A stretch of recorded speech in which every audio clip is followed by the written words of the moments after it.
도널드 트럼프 미국 대통령이 다음 달 7일부터 1박 2일 일정으로 한국을 방문합니다. 국빈 방문이라는 최고 의전 형식에 맞게 방문 기간보다는 내실 쪽에 방점을 찍었다는 당국자들의 전언인데요. 특히 한반도 긴장 국면의 전환점이 될지 주목됩니다. 이경희 기자입니다. 청와대는 도널드 트럼프 미국 대통령의 방한 일정이 1박 2일로 확정됐다고 밝혔습니다. 11월 7일 화요일 오전에 도착, 11월 8일 수요일 오후에 출발하는 데 합의하였습니다. 이러한 합의는 트럼프 대통령 내외의 원만한 항공 일정과 국빈 방한 행사의 의전적 측면을 고려한 것입니다. 당초 일본과 같은 2박 3일을 추진했다 하루 줄어든 건데 일본에 일요일 오후에 도착하는 일정임을 감안하면 실제 업무 시간은 양국이 비슷하다는 게 청와대의 설명입니다. 청와대는 트럼프 대통령의 이번 방한이 북핵 위기 국면의 전환점이 될 수 있다고 보고 준비에 매진하고 있습니다.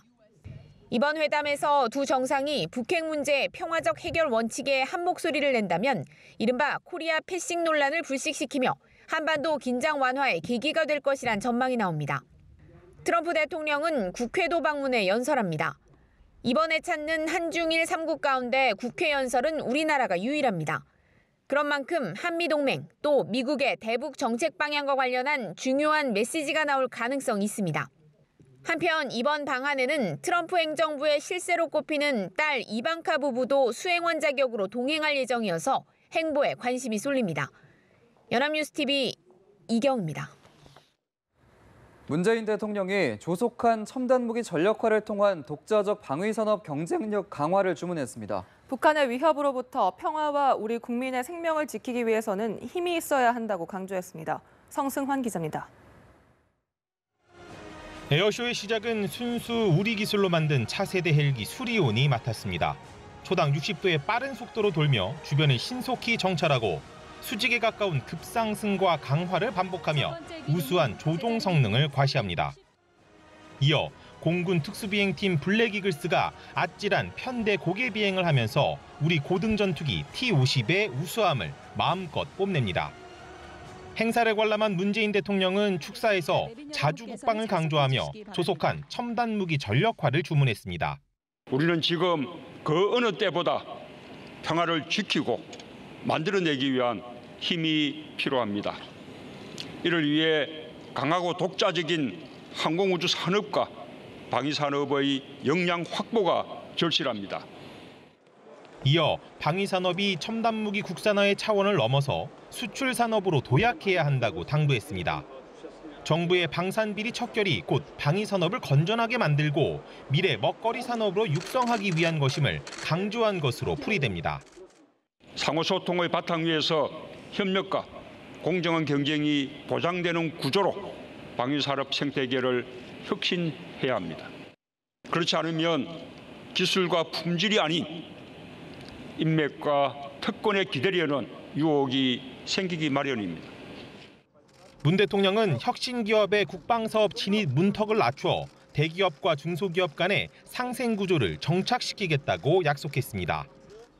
연합뉴스TV 성서환입니다. 문재인 대통령은 북한이 평창 패럴림픽에 참여하면 한반도 평화 정착에 새로운 전기가 마련될 것이라고 말했습니다. 문 대통령은 어제 청와대에서 앤드류 파슨스 국제 패럴림픽 위원회 위원장을 접견하고 북한이 참가하면 평창올림픽이 평화의 축제가 될 수 있어 매우 큰 의미가 있다고 말했습니다. 파슨스 위원장은 북한이 출전권을 획득하지 못해도 각 연맹과 상의해 참가할 수 있는 방법을 찾겠다고 답했습니다. 문 대통령은 평창올림픽 흥행을 위해 노력하겠다며 국제 패럴림픽 위원회 차원에서도 관심을 부탁했습니다.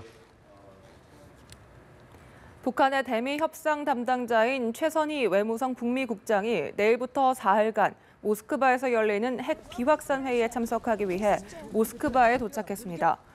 최 국장은 북한 외무성 산하 미국 연구소 소장직함으로 동북아 안보 세션과 한반도 긴장 완화를 위한 다자 외교 세션의 토론자로 직접 참석합니다. 최 국장은 이번 회의에 참석하는 웬디 셔먼 전 국무부 정무차관 등 미국 전직 관료들과 대화를 나눌 가능성이 높아 주목됩니다. 앞서 최 국장은 지난달 말 모스크바를 방문해 올레그 브르미스트로프 러시아 외무부 한반도 담당 특임대사와 회담한 바 있습니다. 여당과 보수 야당의 적폐청산 정치보복 공방이 더욱 험악한 양상으로 흘러가고 있습니다. 박근혜 전 대통령의 정치보복 발언은 대치 정국에 그야말로 기름을 부은 형국인데요. 이준삼 기자의 보도입니다. 더불어민주당은 박근혜 전 대통령의 법정 발언을 다시 한번 직설적으로 비판했습니다. 정치보복이 아니라 당군 이래 최악의 국정농단 범죄 혐의에 대해 당연히 거쳐야 할 사법적 절차를 밟고 있는 것일 뿐입니다.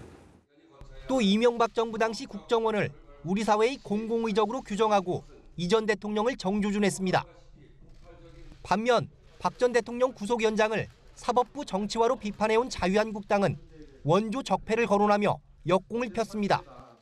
검찰은 노무현 전 대통령 일가의 640만 달러 사건에 대해서 적극적인 수사를 통해서 실체적 현실과 명명백백하게 밝혀야 할 것입니다. 이 전 대통령 수사도 배제하지 않는다고 말한 박상기 법무장관을 향해 해임 사유가 될 수 있다고 경고하기도 했습니다. 격렬한 공방전은 상임위 국감에서 동시다발적으로 전개됐습니다. 법사위와 행안위, 정무위에서는 각각 세월호와 박원순 제안문건, 채용 비리를 놓고 설전이 이어졌고 복지위에서도 여야는 전현 정부의 과오를 부각하는 데 화력을 집중했습니다. 안전하다 했다가 또 2.6개씩 뭐도 그랬다가 또 반박 나오고 또 등등 또 바꾸고 말 바꾸기 하면서 상당히 신뢰성이 잃었다는 것이 박근혜 정부에서 임명한 기관장, 산하기관장들이 다 있어요. 이분들이 세수론 세 부대에 넣어야 되는데.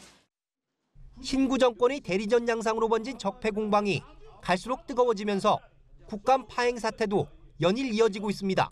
연합뉴스TV 이준삼입니다. 최근 가파르게 진행되고 있는 검찰의 적폐청산 수사와 관련해 문무일 검찰총장이 중단 없는 수사 의지를 내비쳤습니다. 박근혜, 이명박 정부에 대한 표적 수사라는 일부 비판에는 단호히 선을 그었습니다. 오예진 기자입니다. 문무일 검찰총장은 박근혜 전 대통령이 정치보복을 언급한 것에 대해 단호하게 반박했습니다. 문 총장은 지난 1년간 우리 국민이 굉장히 평화적인 방법으로 이끌어왔다면서 헌법 위반이 문제가 됐다는 생각이라고 밝혔습니다. 박 전 대통령이 파면돼 재판정에 서고 구속기한까지 연장된 것은 국정농단으로 인한 헌법 위반이 이유일 뿐 촛불 시위와 특검 수사, 재판 등 일련의 과정에는 문제가 없었다는 뜻으로 풀이됩니다.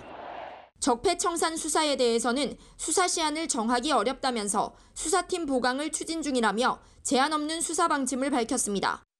윗선으로 지목되고 있는 이명박 전 대통령의 수사 가능성 역시 대상을 정해놓지 않았다면서도 증거 자료가 있다면 외면하기 어려울 것이라고 강조했습니다. 앞서 박상기 법무부 장관이 국정감사에 나와 수사 대상에서 제외되지 않을 것이라고 답한 것과 일치하는 답변입니다. 문 총장은 일부 야권에서 제기한 표적 수사 지적에 대해서도 그런 일은 없다고 일축했습니다. 최근 검찰로 송치된 어금니 아빠 사건과 관련해서는 범행 동기와 경위를 철저히 수사하고 경찰의 추가 의혹 수사에도 적극 협력할 것을 당부했다고 말했습니다. 연합뉴스TV 오예진입니다.